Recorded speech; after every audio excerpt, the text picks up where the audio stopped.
स्नातक हिंदी प्रतिष्ठा द्वितीय वर्ष सेमेस्टर 3 कोर पत्र 6, इसके तहत आज हम लोग सर्वेश्वर दयाल सक्सेना की कविता प्रार्थना, 4 खंड में ये उनके 4 पद इसके हैं, 4 भाग इसका कविता के। आज हम लोग 2 भाग पर चर्चा करेंगे। इसके भावार्थ, इसकी विशेषता क्या है। सर्वेश्वर दयाल सक्सेना, जैसा हम सबों ने पहले भी पढ़ा है उनकी कविताओं के बारे में, उनके बारे में नई कविता के कवि हैं और उनके काव्यों में, उनकी कविताओं में स्वयं के प्रति आत्मविश्वास, स्वयं के प्रति भावना, स्वयं के प्रति विश्वास, इस विषय को लेकर के वो कविताएं लिखते रहे हैं। आज हम लोग जो कविता प्रार्थना के रूप में पढ़ने वाले हैं उनकी, उसमें भी उन्होंने अपने आप के ऊपर विश्वास बनाए रखने की बात कही है। व्यक्ति के नसीब क्या है,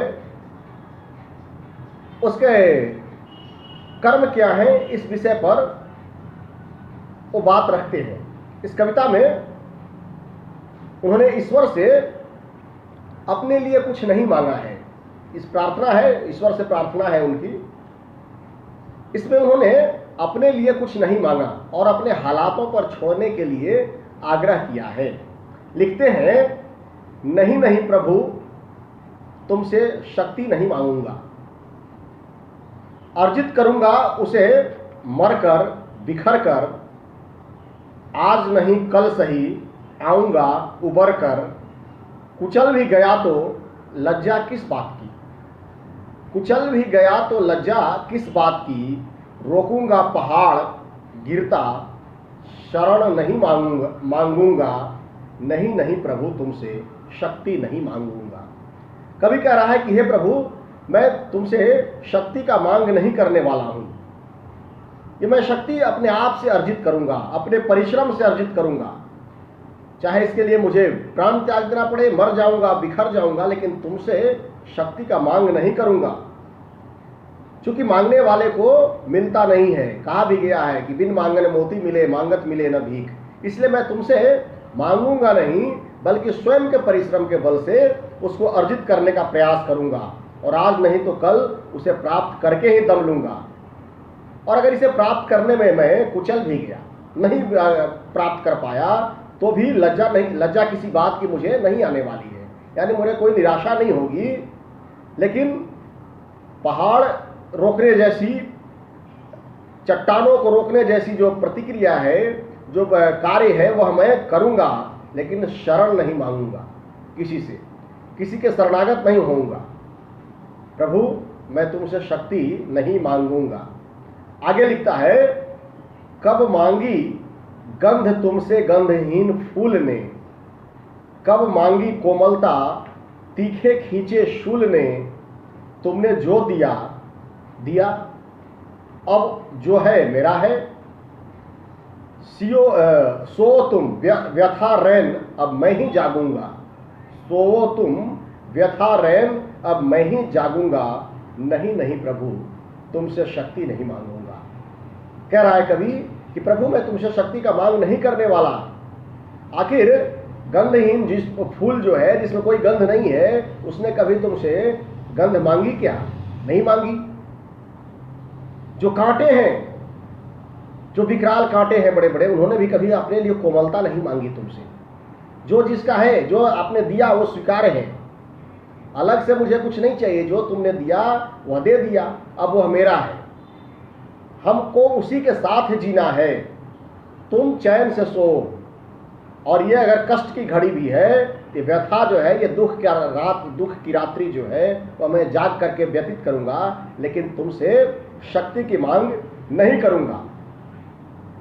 आगे कहता है, यही प्रार्थना है प्रभु तुमसे, जब हारा हूं तब न आइए। प्रभु, आपसे यही प्रार्थना है कि जब मैं हार रहा हूं तो आप मत आइए मेरे पास। वज्र गिराओ जब जब तुम, मैं खड़ा रहूं यदि सीना ताने। नर्क अग्नि में मुझे डाल दो, फिर भी जीव स्वर्ग सुख माने। मेरे शौर्य और साहस को करुणामय हो तो सराहिए। चरणों पर गिरने से मिलता है जो सुख वह नहीं चाहिए। कह रहा है कवि कि अगर मैं कभी कुछ मांगने जाऊं तो तुमसे प्रार्थना कर रहा हूं कि जब भी मैं हारा हूं या जब भी कुछ मांगने जाऊं तो वो ऐसे मेरे ऊपर वज्र गिरा दो। वज्र गिराना मतलब कठिन कष्ट देना, दुख देना। तब भी मैं, अगर मेरे ऊपर वज्र भी गिराओगे तो भी मैं सीना ताने खड़ा रहूंगा। अगर तुम मुझे नर्क में या अग्नि में भी जला दो, डाल दो जलने के लिए, फिर भी मैं उसे स्वर्ग का सुख मांग लूंगा। मैं शौर्य और साहस को करुणामय हो सराहिए। अगर आप करुणामय हैं, भगवान हैं, तो मेरे शौर्य, मेरी वीरता को, मेरे साहस को आप सराहिए। चरणों पर अगर गिरता है, चरणों पर गिर के यानी चरण वंदना करके किसी से कोई सुख मिलता है तो वैसा सुख मुझे नहीं चाहिए। जो किसी के चरण दास्ता, किसी के दास बन करके सुख अगर मिलता हो तो दास्ता मुझे नहीं चाहिए। आगे लिख रहा है कवि, दुख की बहुत बड़ी आंखें हैं, उसमें क्या जो नहीं समाया। यह ब्रह्मांड बहुत छोटा है, जिस पर तुम्हें गर्व हो आया। एक अश्रु की आयु मुझे दे, कल्प चक्र यह लिए जाइए। कवि कह रहा है कि दुख की आंखें जो है बहुत बड़ी होती हैं, यानी दुख विशाल होता है। दुख देखने की जो आंखें हैं वो बहुत बड़ी है, विशाल है। उसमें क्या नहीं समाया सकता है। वो आंखें जो है उसमें हर कुछ समा सकता है। ये तो ब्रह्मांड बहुत छोटा है। जिस पर तुम्हें गर्व है, जिस ब्रह्मांड पर, वह ब्रह्मांड तो बहुत छोटा है, लेकिन दुख की आंखें बहुत बड़ी है। ऐसे ऐसे कितने ब्रह्मांड उसमें समा सकते हैं। एक अश्रु की आयु मुझे दे। हे प्रभु, अगर आप देना ही कुछ चाहते हो तो एक अश्रु जितनी आयु है वही मुझे दे। यानी अश्रु की जो बूंदे हैं उसकी आयु जितनी है, आंखों से ढलकते ही उसकी आयु समाप्त हो जाती है, उतना ही आयु मुझे दे। कल्प चक्र यह लिए जाइए। और यह दुनिया का जो चक्र है, आने का, जाने का, पुनः जन्म लेने का, मरने का, इस चक्र से मुझे मुक्ति दिलाइए। इन दो पदों की आज हम लोगों ने वाचन किया, पद 1 और पद 4। 2 और पद है, वो अगले क्लास में हम सब इस पर चर्चा करेंगे। इसका पद की अगर विशेषता की हम बात करें, भावार्थ तो हम लोगों ने सुना, तो इस पद की विशेषता ये है कि कवि स्वयं के प्रति, स्वयं को इसमें रख करके, भक्त के रूप में रख करके ईश्वर से जो मांग कर रहा है, यानी वह कह रहा है आम जनता को कि आप अपने अंदर धैर्य और सामर्थ्य रखिए, अपने से परिश्रम से के बदौलत मुकाम हासिल कीजिए। ईश्वर के भरोसे बैठे रहने से काम नहीं चलेगा। आप अपने परिश्रम से जो कमाएंगे उस पर आपके महत्व है। इस कविता में एक बात और कहा है उन्होंने कि जो आपको मिल गया है आप उसी में खुश रहना सीखिए। यानी मनुष्य की विशेष खासियत होती है कि जो नहीं है उस बारे में भी चर्चा करता है, चिंता करते रहता है, ऐसा क्यों नहीं है, वैसा क्यों नहीं है। ऐसे लोगों के लिए कहा है इस कविता में सर्वेश्वर दयाल सक्सेना ने प्रार्थना में अपने कि आपके जो मिल गया वह आपका नसीब है, आप उसी को सराहिए, उसी में सुख मनाइए जितना ईश्वर ने दिया है। अलग की लालसा मत रखिए। दूसरी बात, दास्ता की बात कही है। जैसे आपको पता है कि प्रयोगवाद के बाद ये कविता आई थी, नई कविता, तो जहाँ, और मैंने पहले भी बताया होगा कि जो जिस विचारधारा के कवि रहता है उसकी विचारधारा कहीं ना कहीं उसके तमाम लेखों में, कहानियों में, कविताओं में, प्रार्थनाओं में दिखाई देता है। तो सर्वेश्वर दयाल सक्सेना भी वामपंथ विचारधारा के लेखक थे, कवि थे। तो यहाँ पर उन्होंने इस बात को, उनकी प्रतिछाया इसमें दिखाई देती है इस कविता में, जहाँ पर उन्होंने कहा है कि दास्ता स्वीकार नहीं करनी चाहिए। दो बातें हैं उसमें, एक तो दास्ता वहाँ पर शोषक और शोषित की बातें भी आ रही है, और दूसरी दास्ता यानी अपने आप को गिरवी रख देना है, अपने आत्म स्वाभिमान को गिरवी रख देना। तो आत्म स्वाभिमान को गिरवी रख अगर कुछ मिलता है तो वैसा चीज़ लोगों को ग्रहण नहीं करना चाहिए। इस विषय को भी इस कविता के माध्यम से उन्होंने उठाया है। अगर इस कविता की भाषा की बात करें हम तो बिल्कुल सहज सरल खड़ी बोली हिंदी की भाषा है, जिसमें तत्सम और देशज शब्दों का प्रयोग बहुत मात्रा में हुआ है।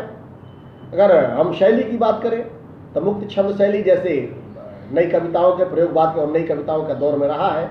मुक्त छंद शैली की कविता है जिसमें उपमा और दृष्टांत आदि अलंकारों का वर्णन किया गया है।